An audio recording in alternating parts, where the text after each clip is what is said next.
Alright guys, the excitement is real because uh, the Pokemon Company just kind of randomly actually released the trailer for Pokemon Let's Go Pikachu and Let's Go Eevee, the new Pokemon games on Switch, and they look like they follow the rumors pretty much exactly, so it's nothing new, but it is kind of refreshing and kind of happy, if you know what I mean, to see some actual gameplay and actually know, confirm that this is actually what's going on right now, which is pretty darn awesome. Like I said, it's kind of a surprise. I was expecting them to have a whole Nintendo Direct to announce it, but they just kind of slipped it on the Pokemon.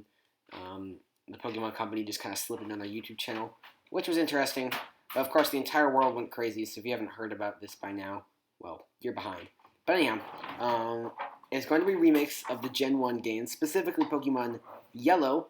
And of course, one of the games features Pikachu, but another one actually features Evee, which is interesting because obviously there was no version of any of the Gen 1 games where you had Evee as your companion. But the interesting thing about Pokemon Yellow is it was one of the only Pokemon games, or I think the only Pokemon game, main series Pokemon game, where the Pokemon actually followed you around. Pikachu would actually follow you around and stuff. It's 10 o'clock.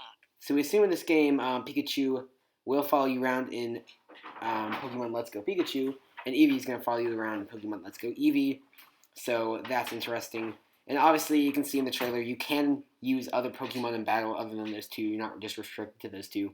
So that's good. It is a traditional Pokemon game, pretty much, even if it is just a remake. I'm actually pretty happy to get to play this because I've actually never played any Pokemon games in Kanto, which is surprising because I played 3, 4, maybe 5 Pokemon games. None of them were Gen 1, none of them in Kanto. So that's interesting. So this will be a great opportunity to go back to that and in full HD high definition. Now looking at the graphics, it's kind of obvious to tell it's running the same engine as the 3DS games for Pokemon, but you can see the engine is actually able to run a lot better on the Switch. It's still not as mind-blowing as I thought it would be, but once you really look at it, the graphics really are a huge improvement and, of course, scaled up to high definition. And I think it's particularly interesting to look at how the battle mode works, not battle mode, but inside Pokemon battles, you can definitely see a huge graphical improvement over the 3DS version. I absolutely love the way battles are done. The only thing that kind of scares me about this whole thing is the way that you're going about capturing Pokemon. It's just like in Pokemon Go with throwing Pokeballs at the center of the moving circle, which is kind of disappointing to me because I always thought that catching Pokemon should be strategic, as in trying to lower down their health without killing them and then capturing them in the Pokeball. I always thought that kind of strategy was important, so it's disappointing to see they go for the whole Pokemon Go approach of make it as simplistic as possible. But this is supposed to be a more simplistic game to get Pokemon fans that aren't necessarily into the game right now back into the game, so you just gotta think of it that way. There's also this really weird peripheral that goes with it that I'm not really even sure why it's there. It's called the Pokeball Plus. And basically this thing is like a Pokeball. It's got a wrist strap just like the wrist strap on the Joy-Con, which is interesting. It's basically a peripheral that you can use to capture Pokemon. It actually looked like you could scroll through some menus with it too. Then you can actually take your Pokemon on a walk in this thing, and it actually showed them at like a diner at some point, sitting at around a table, and they shake it, and it makes Pikachu noises, which is interesting. I don't know if you can train Pokemon like that, like actually level up the health of their Pokemon that way, you know, that kind of thing. I don't know. It's just kind of unclear at this point. But and the other thing is, how does this thing charge? Does it have a USB-C port that's hidden from view? I don't know. It's obviously running on battery power. Anyway, there's a lot we don't know about this peripheral, but it exists. It hasn't really captured my attention yet. It just kind of looks like another weird peripheral that I'll never get and never use. But if they reveal some more details of it that look really, really interesting, maybe they can get me hooked. But I'm not really hooked right now. I am hooked on the actual games, though. I'll definitely play them if it's just to have in full HD. Now, it's interesting. You can play the game with one Joy-Con, which is interesting. Obviously, it'd be more comfortable having the full grip, I think, but you can do it with just one Joy-Con, which is cool. And it's also got co-op.